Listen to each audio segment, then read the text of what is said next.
We're making awesome progress, so why stop now? It's episode number 63 of the Iron Man Mark III build from Fanhome. I'm Ron Burke, editor-in-chief for GamingTrend.com. Let's unbox this stuff, talk about cool nerd stuff. As I mentioned, this is episode number 63, but we've also got 64, 65, 66, and another portion of the base. In this, we're going to go over some familiar looking parts, like this. We've definitely seen this before. And even this. We've got another one of those sitting over here. But these are new. And we're starting to see some tiny little springs. So a little tiny spring here for this codpiece area. And then a much larger spring for, I'm guessing what's going to be kind of actuators for the hips. But I guess we'll see when we get to assembly. So let's crack open number 63. And talk about the Marvel Buster Armor. Episode 63 covers an upcoming Disney Plus show, and that is Armor Wars. So, the broad strokes, Armor Wars served as a bit of a reboot for the kind of power leveling, if you will, that Tony needed. I mean, he obviously had armor for every day of the week times 5, and seemed to always have the right MacGuffin for the job. And Armor Wars kind of resets that. So this is, how can we get some good power leveling for Tony so you don't have this constant escalation of just more and more powerful armor. And then while doing that, how can we introduce some new villains? And they have to be equal to Tony in measure, so we're dealing with people like MODOK, we're dealing with some of his previous armors that have gone rogue, we're dealing with stolen technology. Some of the examples might be Dread Knight or Firepower or, like I mentioned, MODOK. And to team up and take on all these powers, Tony meets up with Justine Hammer, and Justine Hammer is Justin Hammer's daughter. And of course, Tony being Tony, he wants to have a casual fling with her, and they team up against their ultimate threat in this series, which is Ghost. Now, if you read my VR Iron Man VR review or watched the video, you'll see that whole game focuses on Ghost, and that's where the Armor Wars is focused, is around combating Ghost, who really can mess with Tony's head, take over his armor, do all sorts of horrible things. So kind of an insurmountable threat for Tony. And true to form, Justine ends up betraying Tony. Tony, in turn, ends up betraying her. Nobody can be trusted on this planet, it seems. That's where we're at. I have no idea if that's what Marvel's going to do with Armor Wars, but that's kind of the arc that the comic books took, and that's what we see here. Looks like for this section, we're going to be working with the continued assembly of the right leg. Pulling out the parts, this is a part we've actually got and have had for a while, but we haven't put on the actual device. And it goes right over here. It's going to mate up right there and cover that part of the calf, but it's also going to actuate so it can open up like that, so you can see all the moving parts. So obviously you have this moving part, and this is also going to open up. So you've got the whole leg that opens up like that. So that's going to be a couple of hinges and some screws, so let's go ahead and get set up for that. All right, we've got the calf plate there, the calf hinge, and another calf hinge, our EM screws and our LP screws, and of course our screwdriver. So it looks like we're going to be doing something pretty simple here, just simply connecting these two, like so. Not hard at all. Looks like an LP screw on both sides. All right, don't need 3 of them. There we go.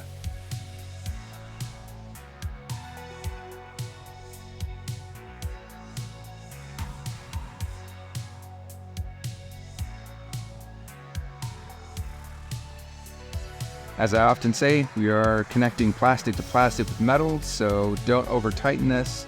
You should be able to move freely, but it should have some resistance. Obviously you don't want the leg flopping around or this calf piece flopping around. So it's got some pretty good movement without being too loose. Obviously I can always tighten it a little bit, but I think we're set. So let's turn the page. And I know I've said this many, many times, but I do love the simplicity of this whole system. It really is amazing that how much they've made this foolproof, even for fools like me.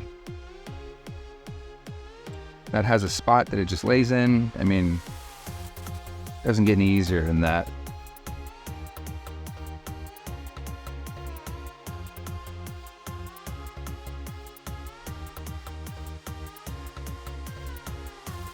Sadly, we won't be connecting this this time around, so we've got to just set it aside, along with the leg, which I guess we really didn't need for this time around, but we'll set this aside, along our other myriad assembled somewhat pieces, and then let's talk about the Guardians. Man, I can remember like it was yesterday, going to the movies to see the Guardians of the Galaxy, where you've got Martin X, Charlie 27, Nikki, Starhawk, Vance Astro, and wait, hold on.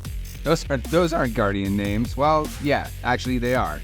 The original Guardians of the Galaxy had a very different makeup, and that was in 1969 that the first Guardians of the Galaxy came out. You can see them down here in the lower corner.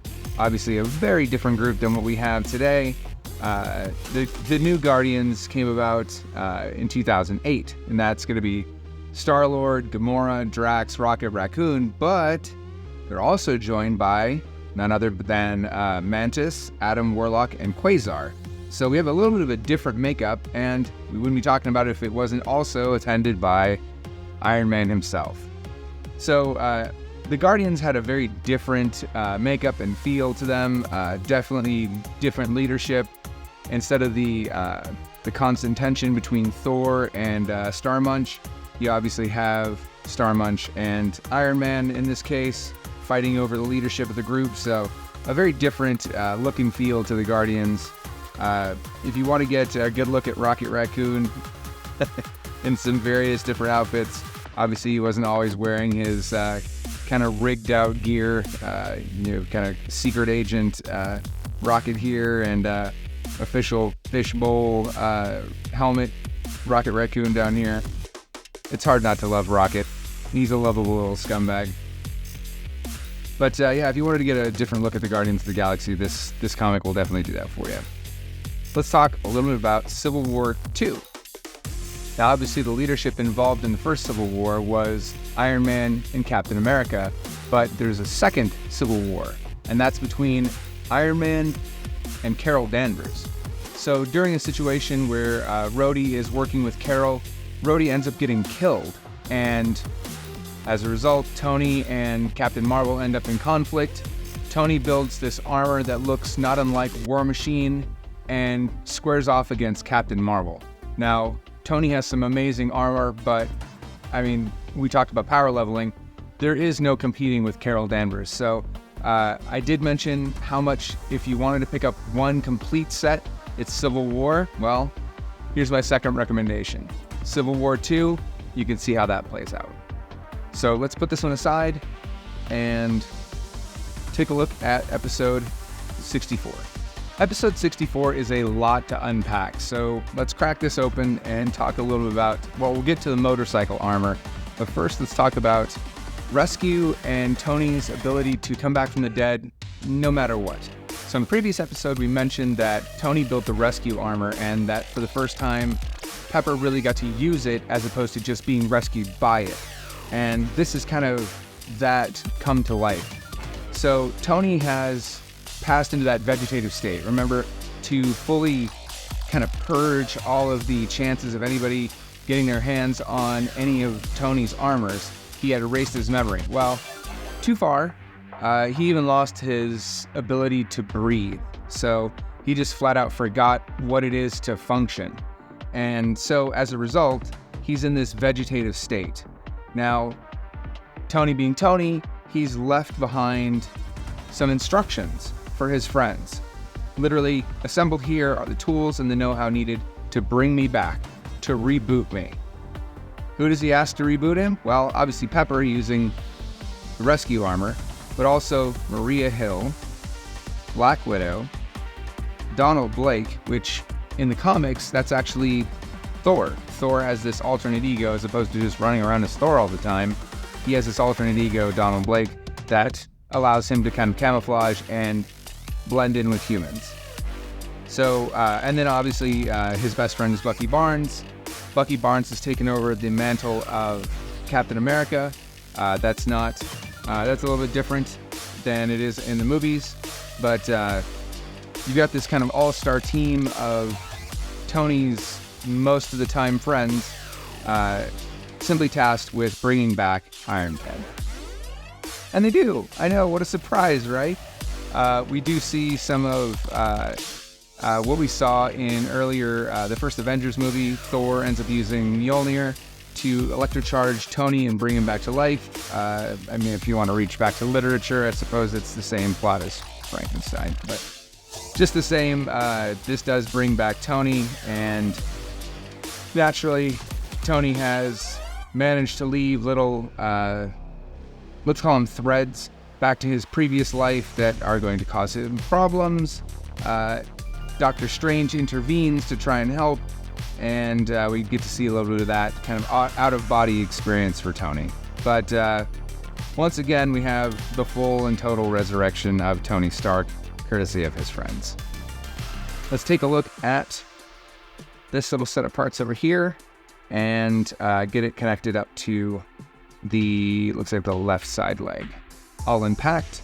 The piece that we're going to be assembling is this shin guard here, and that's going to slip in place and get attached right like that, creating that nice smooth curve of the front of the shin. We've got some adhesive tabs, you've got side plates and a joint cover. The adhesive tab is going to go right here. If you watched previous episodes, you know that adhesive tabs and I have an adversarial relationship. So through the movie magic power of pause and fight with it and then come back, I'll be right back. All right, so that wasn't awful, but just the same. It's a double-sided piece of 3M tape, so you take off one side, put it in, and then peel off the other side. All that's gonna do is keep it in place while I get everything locked down. I've gone ahead and pulled out the leg for episode number 62. From here, it's just slipping this in place and letting the 3M tab do its work.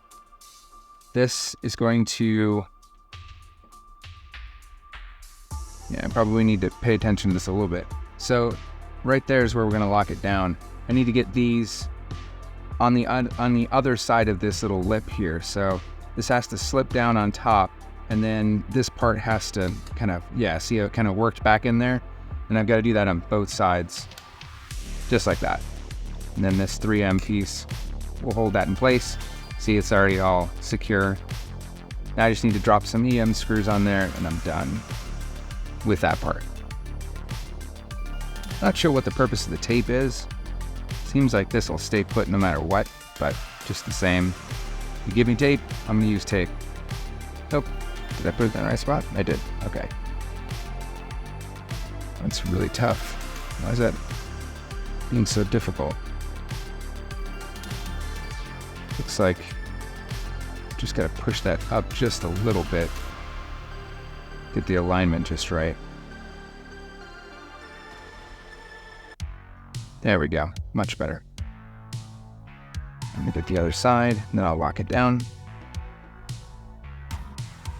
I hope you guys are enjoying this series. I know I am. I've had an absolute blast putting this together.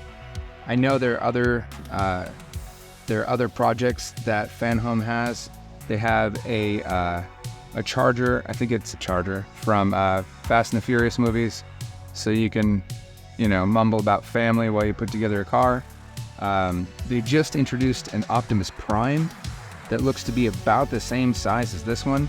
Man, that'd be a project, but I would totally do that. I would totally put together a giant Optimus Prime. I mean, obviously, I've got the one behind me that you can see when I'm in frame. I'll just switch to that camera. Well, he might be slightly off frame, but I have a walking Optimus Prime back here. It's the one that talks from RoboSen. So yeah, I'm the kind of guy that would definitely build a 2-foot Optimus Prime. Who knows, maybe Fanhome will feel generous and let me do that. All right, enough yapping. We've got that in place. I'm gonna slide these off and switch the page, because I think it's gonna tell me where to put those plates. Yep, So these plates, again, Fanhome is really good about this. See if I can show you that. There's actually a long post and a short post. I think I've got where you can see that. And they're marked R1, R2. So it can only go in one way.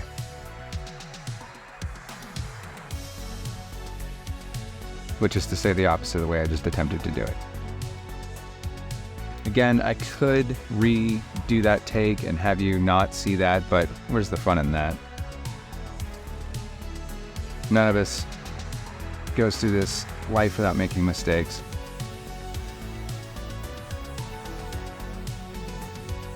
Mistakes are just practice for getting it right.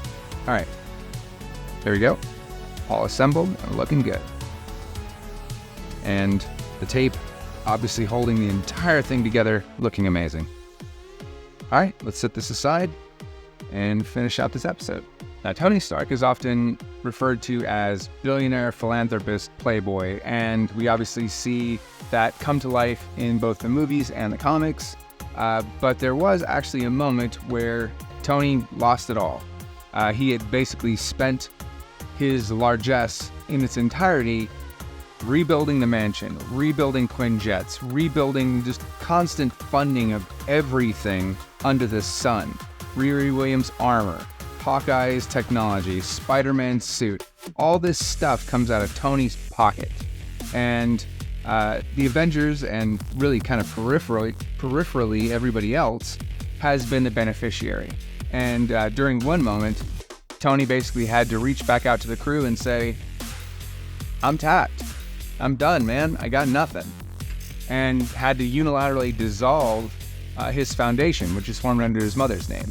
So what that provided was an opportunity for the authors to reboot the entirety of Tony's approach. So there was obviously some parallels in the early comics between Tony and Professor X. They both operated with extraordinary amount of wealth out of a giant mansion. That giant mansion destroyed, rebuilt, destroyed, rebuilt, destroyed, rebuilt, right? So this allowed them to say, okay, how can we differentiate Tony, Tony and Professor X, as well as a number of other people, by giving him something different. And we see that here, and we see it in the movies where Tony's built Stark Tower, and that is kind of the shining beacon of what would become the rebooted Avengers. That's where we start to see things like the helicarrier. We see this massive change between I live in a mansion and I happen to have cool superhero friends, and I live in this super ultra technical tower and I have floating helicarriers that can turn invisible. So it creates a reboot for the series, and it also creates a reboot for Tony. Tony's failure in the markets, if you will, is short-lived. If we could all be so lucky, he goes from $0 to $65 billion overnight, and, well, back to funding everybody's toys. So, yeah, we could all be so lucky. There's a nice shot over here of the various people that are stupidly rich in the Marvel Cinematic Universe, as well as just in the comics. You've got Doctor Doom, Black Bolt, Namor, Black Panther, Professor X, Warren Worthington III, better known as Angel, Reed Richards, Emma Frost, Wilson Fisk. All these people are stupidly rich. Some of them even more rich than Tony. So, yeah. Must be nice to be rich, but obviously it comes with its share of problems. All right, let's take a look at the motorcycle armor. But first, before I talk about the motorcycle armor, I want to take a pivot real quick to DC. I saw that dumbest toy when I was a kid, and it stuck with me my entire life. It was the Flash. A motorcycle for the Flash. Why in the wide world of sports would the fastest man alive need to slow the hell down and use a motorcycle? And that's always bent my brain. Why would the Flash need a motorcycle? But anyway, let's talk about the motorcycle armor for Tony. The only excuse I can come up with for the motorcycle armor is that somebody watched Robotech. If you've ever watched Robotech, they have some armors called Cyclones that are basically backpack armors that transform from being a motorcycle to being a full suit of armor. that can fly, and that's basically what we have here. Tony, in an offshoot, he's basically falling up on Wolverine, who's finally been killed by being fully immersed in a vat of liquid adamantium. It's really the only thing that could kill him, which, I mean, come on, this is comics. You know he's not going to stay there. But Tony decides when they find where Wolverine has been hidden away, he decides to roll up in style on a motorcycle that, oh look, it transforms, and it's my armor. The less said about this, the better. Let's move on and take a look at episode number 65. Episode 65 covers the Nanobot armor, and I've talked a little bit about how the Nanobot armor is not my favorite. It's almost a cheat because it creates this, I can be anything at any time for anyone, for any situation. Before we get to that though, let's talk a little bit about Siege. So Siege takes place in this in-between thread where it's after Thor Ragnarok, but before Tony had erased his memory. So in that time, Asgard has been destroyed, right? Thor Ragnarok. And Tony has, for reasons I can't begin to explain, decided to create a clone of Thor to help him with, fighting all the various villains and monsters that Tony has in his life. But Asgard is not actually completely destroyed, and Thor survives the events of Ragnarok. So when he comes back, you can imagine he is mighty upset about being cloned. So this kind of takes place in that time frame in between where Tony has cloned Thor, Thor returns, Thor decides to smash Tony in the face with Mjolnir. It's a grand old time, but this all leads up to a conflict where they once again become friends to unite against a common foe. In this case, it's Norman Osborn. Norman Osborn has taken over Justin Hammer's old haunt and has decided to use all of that power to try and destroy Asgard permanently. And in that, we see his eventual transformation once again into Green Goblin. Green Goblin has been kind of Norman Osborn's alternate ego for many millennia, but in the kind of rebooted era of the comics, they had pushed that off a little bit. It was always, billionaire philanthropist, slightly unhinged Norman Osborn. Now we actually have the full transformation to Green Goblin and all that implies. This next section is going to go over the central leg supports, which are these little guys here. I don't know that we're going to be doing much because we're not really connecting them to much of anything. This is where the legs are going to come together. Those central supports are going to connect to these leg pieces to create some stability, which I imagine is where this other piece here, this central kind of cod piece, front of the armor piece is going to connect. So let's get into it and see what that's going to look like. Reading through the instructions, it looks like I'm right. We're not going to be connecting any of this together. We're going to be assembling these two pieces and getting this spring and lever mechanism put inside. So it really is as simple as that. We're going to take this spring. It's going to go over this post. Do not lose that. And it's going to sit inside that little space there. And this little rocker is going to go inside that hole. So we're going to compress the spring down to get that in place. It's going to create some tension there. And then the other part of that lever, you can see it sits inside this little channel. And while that's locked down, it should stay. There. Oh, I lied. It should stay, but it's not gonna. Alright, let's try that again. What I was saying was, once we get this in place, then it's a matter of getting this other half on top,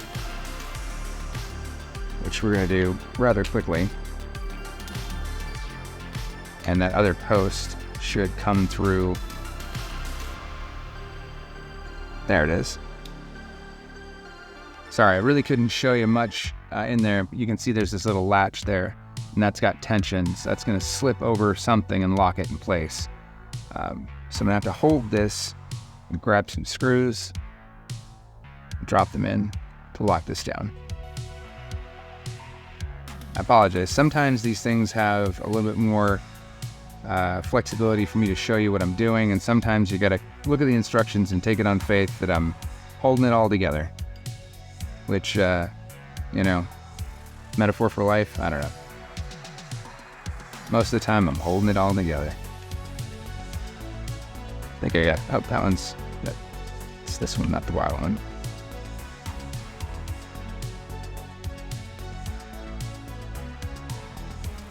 Alright, that's locked in place. I can get this last screw in, and then tighten all of them.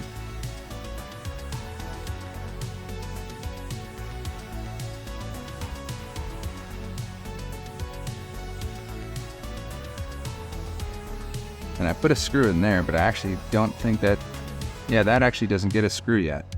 So I think something else is going to go in there.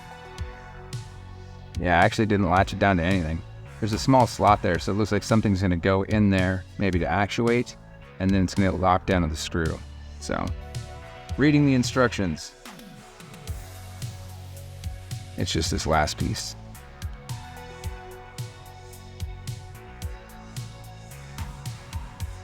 So this is going to connect to the waist and the leg in a future episode. Really no way to visualize that quite yet.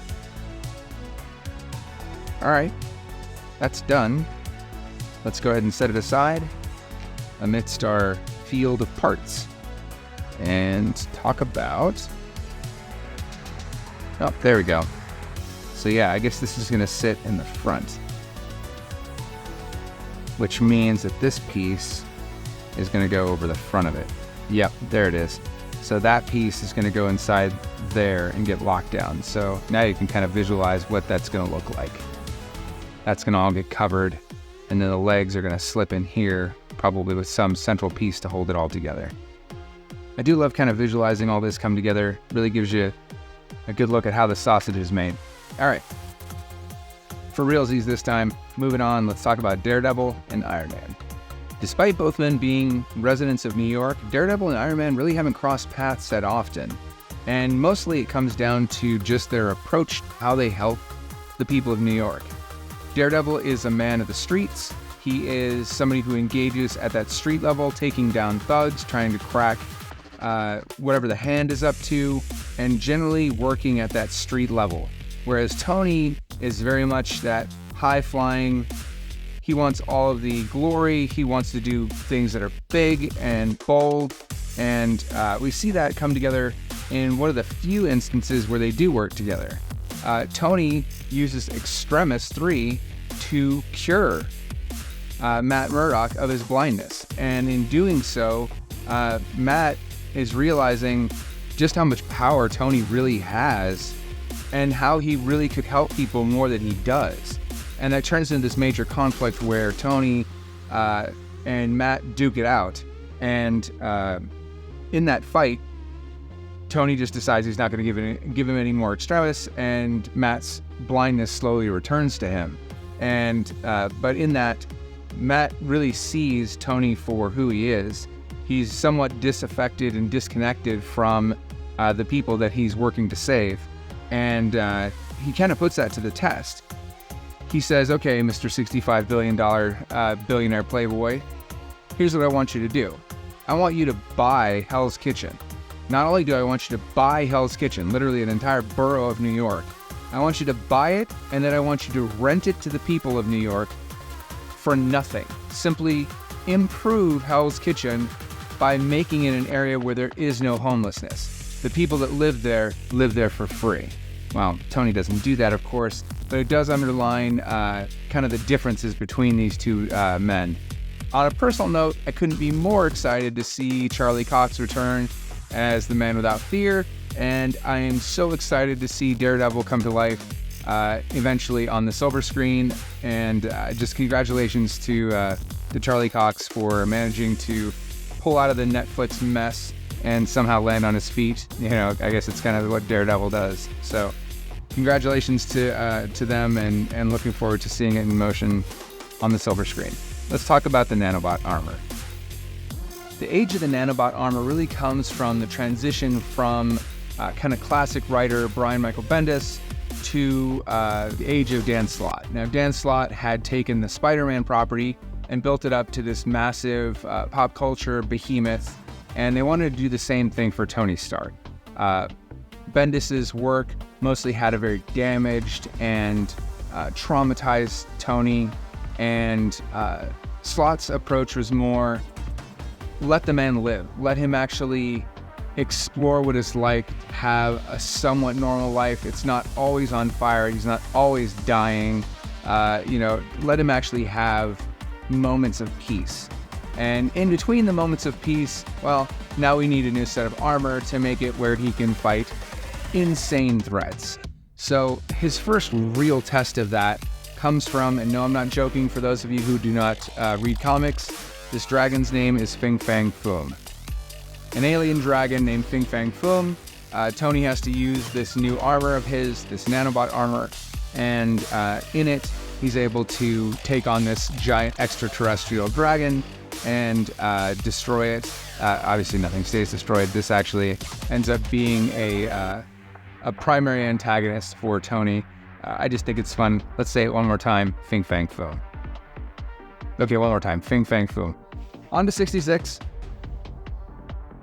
If you thought it was fun saying Fang Foom, well, it's even more fun to say the Fin Fang Foom Buster. That's right, we're going to talk about the Fin Fang Foom Buster armor.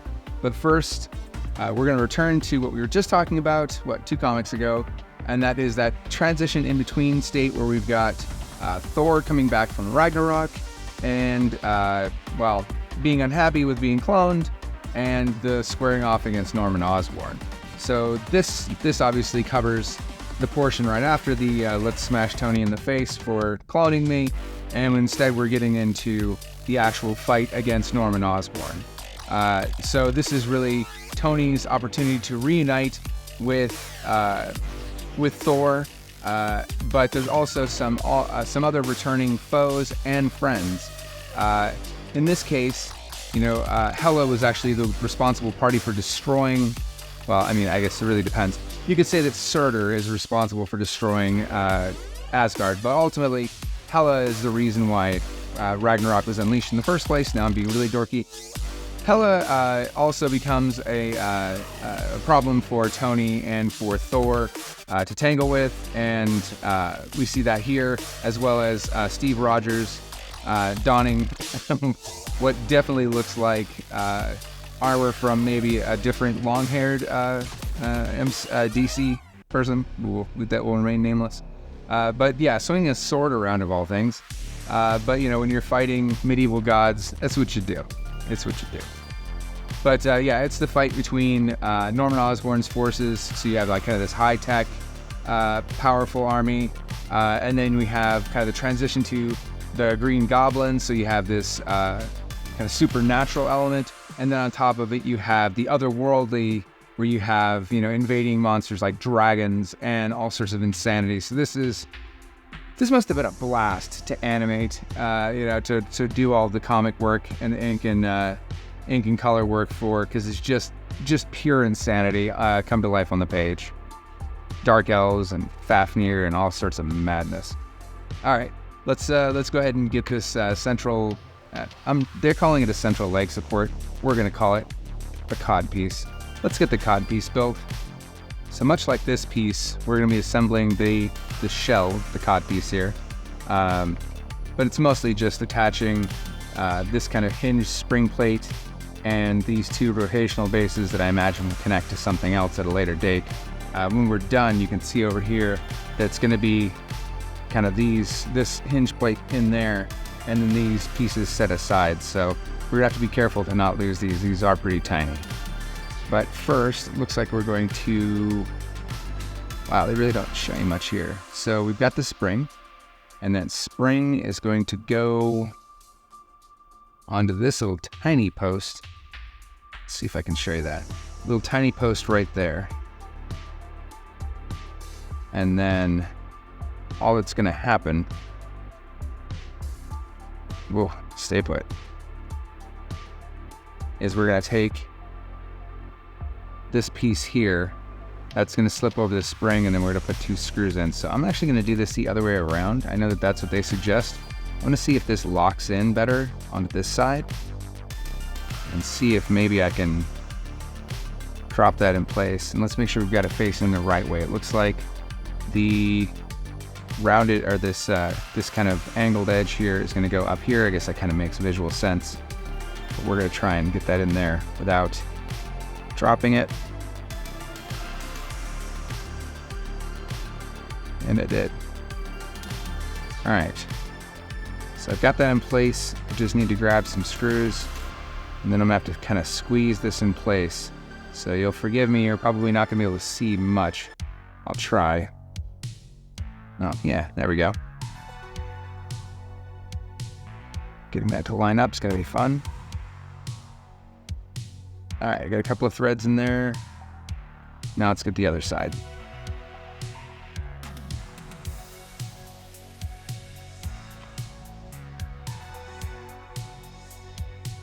So, a little bit about me. In high school, I was literally voted person least likely to get my hands dirty. I am not a mechanically inclined person. I did score extraordinarily high on the ASVAB. That's the Armed Services Vocational Aptitude Battery, on the mechanical side of things. So I understand how things work. I just don't want to put them together. So for me to have any sort of skill putting any of this stuff together is just completely unheard of. So I'm happy that I can get some of this going and not completely make a fool of myself, but there we go. 2 screws. I didn't look dumb doing it, and I can set these aside now. So let's finish out. I'm gonna go ahead and set these where they're safe. And let's turn the page here. We get another visual on where the cod piece is going to go. I think we're pretty well familiar with where the cod piece is going to go. And let's talk about AIs. Well, that's timely. Now, during the 90s, we also see the start of Tony's first, I want to say partner, really. Somebody that actually would have a sense of humor. You know, you got this entity that's with you at all times. So you want to have more than just an order taker. You want somebody that you can have kind of a mental sparring session with, a camaraderie, and that's really Plato and then eventually Virgil. So Plato is the piezoelectric logistic analytical tactical operator. Plato, like I said, is really the first attempt at kind of a sarcastic sense of humor, and then Virgil is an evolution of that. So Tony is very attached to Plato because he kind of anthropomorphized it. You know, it's this humanoid-ish entity that lives in his head, but Virgil is really the next step of that.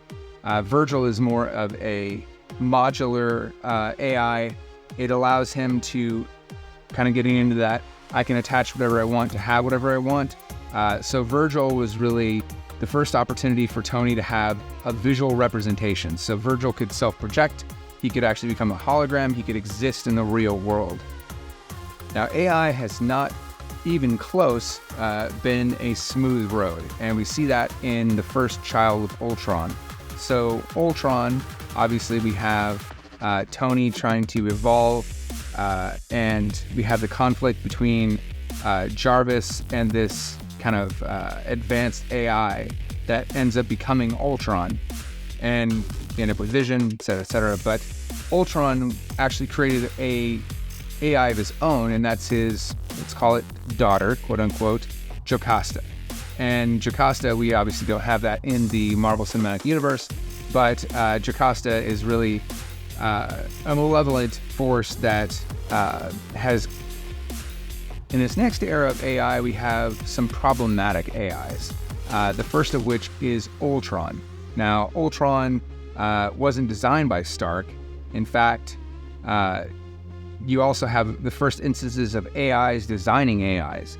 So Ultron eventually makes his own AI daughter, if you will, Jocasta. And Tony ends up using Jocasta in a number of different ways. He uses her to help control his armor. At one point, uses her as a doctor. She ultimately runs the Avengers Mansion. She is kind of plugged into everything. While obviously that has problems as well. Tony ends up squaring off with her on more than one occasion, and has to eventually put her down. Now, the next AI that he built was Friday. Now, Friday is not really an acronym, but it's more of a, Good Girl Friday sort of thing, where it's kind of an analog for that 50s pinup style, I'm here to do whatever you want, boss, sort of thing. Well, unfortunately, he built kind of a combination of Marilyn Monroe, but with the mental power of Albert Einstein and Sigmund Freud. Well, congratulations, you just made a very bizarre and hypercritical robot that, eventually kidnaps Pepper, and there's a whole problem with it taking control of rescue armor, and just all sorts of problems. So Tony ends up having to create another AI. If you're probably seeing a pattern here, right? It's kind of the swallow the spider to catch the fly situation.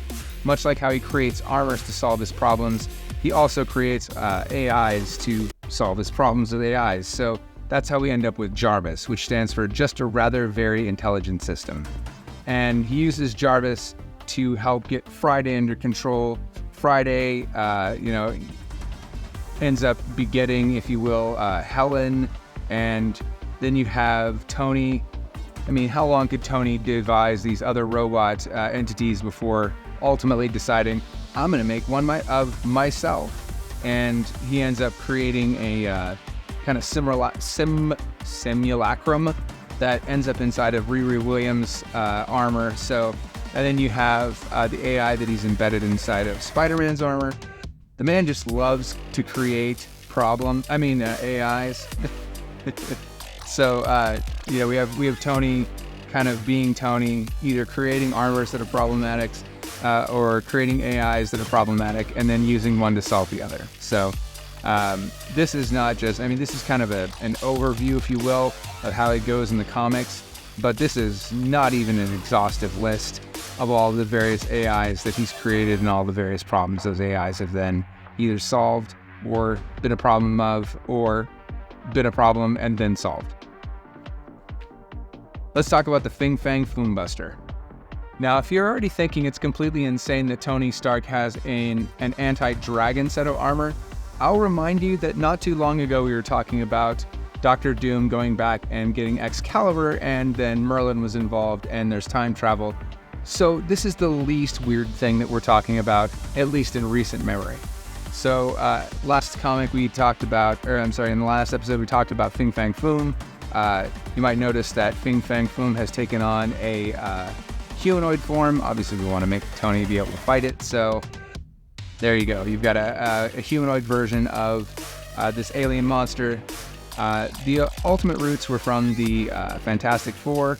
Honestly, I'm surprised that the likes of Harmony Gold didn't sue Marvel into oblivion, because if you look at this armor, it very much looks like something straight out of Robotech. Man, if there's a set of lawyers that are the most brutal on the planet, it's gotta be the guys behind Harmony Gold. Just vicious. Anyway, so this is basically Tony's attempt at building an armor that wouldn't immediately be destroyed by literally having a dragon either roast it or chew it up. And so we have the Fang Foom Buster, much like the Hulk Buster, that's capable of facing this crazy threat. It's another one of these fun single-use armors. In this case, this armor, despite looking tiny here, is over 20 stories tall. So, I don't know, maybe Bandai might also get involved. All right, let's close this out. We're gonna drag out the last piece, which is, here we go, the remainder of the premium base. So we'll go ahead and get that assembled, and then that'll close us out for this episode. We've done this a few times, so I'll spare you the instructions. Suffice it to say, put this thing where the thing goes. Inside, it only fits one way. HM screws on the inside to attach this. Every time I put another piece on this, I wonder at the size of these shelves behind me. When I put these shelves in, these are good, almost a foot, but yeah. I really do wonder where in the world I'm going to locate this Iron Man, because I just don't think on the stand it's going to fit back there. But you know what? That's a problem for future Ron. That's not a problem for today, Ron. Today, Ron just has to attach this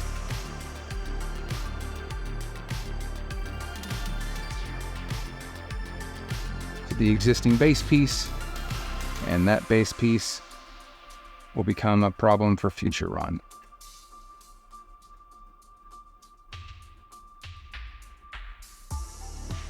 Yeah, when I agreed to put this together for the Fanhome team, we teamed up on this. I thought about, okay, yeah, I can definitely put a 2-foot statue on my shelf. I already have several, so that's easy. I did not think about the size of this base. Didn't even cross my mind. So if you are thinking about picking this up, you might want to think about where you might want to put this thing, because it ain't little. It ain't little by a long shot.